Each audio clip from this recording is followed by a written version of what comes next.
છે અને લલ્લુભાઈ બે શબ્દ લલ્લુભાઈ રાજાભાઈ સુરપુરા પાછળથી અને યુવાનો મોટી સંખ્યામાં અહીંયા છે એટલે યુવાનોને પણ વિનંતી કે બે શબ્દ કે અને ત્યારબાદ આપણે અધિકારીઓને ખાસ તો એમના વિચારો સાંભળવા છે, એમનું સજેશન સાંભળવું છે.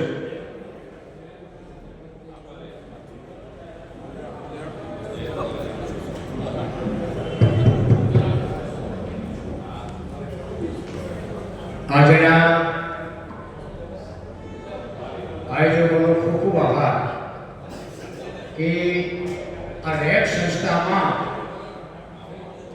પહેરામણી બંધ કરવાનો નિયમ અને દરેકને સ્વેચ્છાએ જે પહેરામણી બંધ કરવાની જે વાતો કરી છે એ બહુ સારી વાત છે. ભગવાન આ સમાજને ખૂબ સારી રીતે અમદાવાદમાં પ્રગતિ કરાવી છે. આ ધરતી માતાએ અમદાવાદના રમણીઓને ખૂબ આપ્યું છે, પણ એનો દુરુપયોગ ન થાય એ બહુ અગત્યનું છે. પહેરામણી વર્ષોથી ચાલી આવી છે. પહેલાં રૂપિયો આપતા, 2 રૂપિયા આપતા, 5 રૂપિયા આપતા. એ પહેરામણી આ સમાજની રીત હતી. હવે આ સમાજમાં દૂષણ થઈ ગયું. 2100 રૂપિયા, 3100 રૂપિયા, 5100 રૂપિયા જેવી જેવી શક્તિ પ્રમાણે આ પહેરામણીનું જે ધૂળ ચાલ્યું છે એ ખૂબ નુકસાન કરતા છે. નાનો માણસ હોય એને પણ વિચાર આવે કે આ લલ્લુભાઈ તો તમે ખોલ્યું તો 5000 રૂપિયા હતા, હવે મારે મારા પ્રસંગમાં શું આપવું એ એને વિચાર કરવો. એટલા માટે સૌને મારી નમ્ર વિનંતી છે કે આ પહેરામણી બંધ થાય એના માટે શું કરવું, એના માટે કઈ કમિટી બનાવી પૂર્વમાં અને પશ્ચિમમાં એ બંધારણ તોડે તો એના ઘરે જવું કે ભાઈ તું બંધારણ તોડતો નહીં, મહેરબાની કરીને આવા કઈ નિયમો આવે તો થોડી ઘણી અસર થાય અને ભગવાન સમાજને બુદ્ધિ આપે કે આપણું આ બંધારણ તોડવું નહીં. પહેલાં એવું હતું કે મામેરું આવે એટલે મામેરાની બાંધી મુઠ્ઠી હોય એ પ્રમાણે પહેરાવણી આપતા. દરેકને અલગ અલગ નહીં. માનો કે મહેમાનાની પહેરાવણી હોય તો 11,000 કે 5,000 જે હોય એ બધા વચ્ચે આપતા. પહેલાં એવું હતું. એવો જો નિયમ આવે તો બધાને જે અલગ અલગ પહેરાવણી આપવામાં આવે છે એ બધું બંધ થઈ જાય અને એને જે કંઈ આપવાની હોય એ આપણે સાથે મળી અને એક સાથે આપી દેવી એટલે એમને જે ઈચ્છા હોય કરે. એટલે આવા કંઈ જે નિયમો બધા હોય એ નિયમો બધા સૌએ ધ્યાનમાં રાખી અને બંધારણમાં લખી અને દરેકને સોંપવા. હું પણ દિલીપભાઈ આજથી ફક્ત હું મારા મામાની પહેરામણી લઈશ, મારા મામાની, બીજા કરી લઈશ. એટલે આજથી હું પહેરામણી બંધ કરું. મારા મામાની પહેરામણી લઈશ, બાકી નહીં, કોઈની પણ નહીં. જય ભગવાન, જય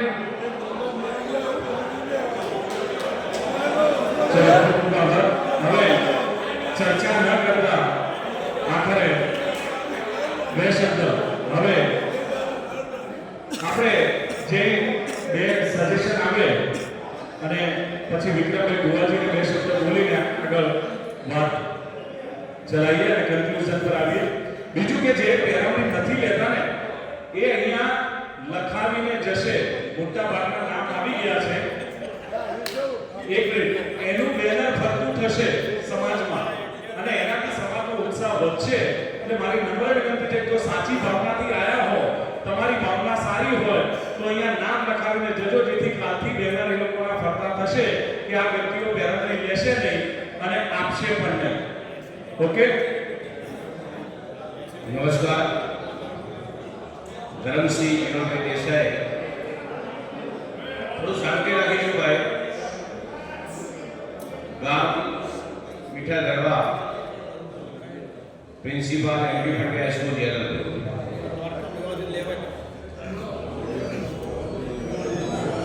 માર્garet થેચર ઇંગ્લેન્ડના વડાપ્રધાન હતા.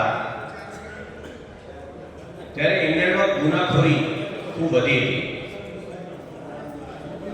એમણે સર્વે કર્યું તો એમને ખ્યાલ આવ્યો કે કેટલાક ગુનેગારો એ પોતાની પબ્લિસિટી માટે જ ગુનો કરતા હોય છે. એમણે બધા પ્રેસ વાળાને બોલાયા અને એમણે કહી દીધું કે આ ગુનેગાર ગમે એટલો મોટો ગુનો કરે ને એને પેપરમાં હાઇલાઇટ ના કરશે. પેપરમાં હાઇલાઇટ કરવાનું બંધ કરી દો, ગુનો ઓછો થઈ ગયો. માફ કરજો, માત્ર ને માત્ર શક્તિ પ્રદર્શન માટે જ રેકમાં 11 લાખ રૂપિયા આપીને રૂમ બનાવ્યો, એક ભવિષ્ય બનાવ્યું. એની વાત આપણે સાવ ઈજી કરવાનું કે અમૃતભાઈએ 11 લાખ રૂપિયા આપ્યા, પણ અમૃતલાલે 15 લાખ પેરવણી કરી હોટલોમાં ઇટલીઓ પર ઢાળે વાત કરશું. આ બેઠા છે એટલા બધું કરે ને તો બહુ થઈ ગયું. પબ્લિસિટી માટે જ કરીએ છીએ, પ્રદર્શન માટે જ કરીએ છીએ. ચાંદલો લઈને જતા હોઈએ, આપણા ગામના ઓછા હોય અને ભાઈબંધો વધારે હોય એટલે હવે ફેરવીએ કે લો આવે દાગીના કરાય, 20 તોલાની ચૂડો કરાઈ છે, 15 તોલાનો હાર કરાયો છે, એ ચાંદલો ફેરવાનું બંધ કરી દો. જોજો કોઈ કરાવો કે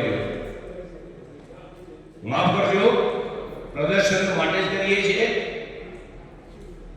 રેક્ટમાં આપો ને એની વાતો જગ જાહેર કરવી જોઈએ. સારા કામ માટે આપો ને એની વાતો જગ જાહેર કરવી જોઈએ. પેરવણીમાં એની બહુ કરીને બડાશ એવું આપણે માનવાની જરૂર નથી. અમારા અમરેવાડીની અંદર વઢવની અંદર બંધારણ થયું હતું શીરાબંધીનું. અમારા વઢવની અંદર અને આજુબાજુ 1500 જેટલા ઘર અમારીના છે. પહેલા મહિનો થાય એટલે બધા પાણી લેવા રોવા આવતા હતા, બધા ઉડતા હતા. એ બંધારણ પછી આજે ગેરંટી સાથે કહું છું કે કોઈ પાણી લેવા બધા આવે પણ કોઈ ઉડતું નથી. આ બંધારણનો ફાયદો છે. કોઈ ઉડતું નથી. હા, એ મૂળમાં 4-5 કલાક બેસવાનું હોય તો એ ત્યાં ઉઠે છે. બાકી ઓઢવની અંદર સ્થાનિક લોકો પાણી લેવા આવે પણ ઉડતા નથી. ઓઢવ અમરેવાડીમાં બધામાં બંધારણ છે એટલે બંધારણનો ફાયદો થવાનો જ છે. આજથી હું પણ જાહેરાત કરું છું કે હું પેરામણી નહીં લઉં. હા, લાયો છું એને આપી દઈશ. આપવાનું પદ્ધતિ થોડી અલગ છે. એક જગ્યાએ આપણે ગયા ને તો પેરામણી એટલા ખિસ્સામાં ગાળતા હતા ને કે જાણે ઉપકાર કરતા હતા લેવી પડશે. આમ જાણે પેલો નીચો દબાઈ જાય એટલે જાણે અપમાન થતું તો લેવા આવ્યા છે શું. પેરામણી જ્યાંથી લાયા હોય ત્યાં આપણા રીતે આપી દેવાની. પણ આજથી હું પેરામણી નહીં લઉં અને સાચા રસ્તે જે દાન આપતો હોય એનો ચોટે બહુ વખાણ કરો, પણ શોભાજી કરતા હોય એની અવશ્ય ટીકા. ચલો, thank you very much Dhansubhai, આપે જે જાહેરાત કરી કે પેરવણી નહીં લે.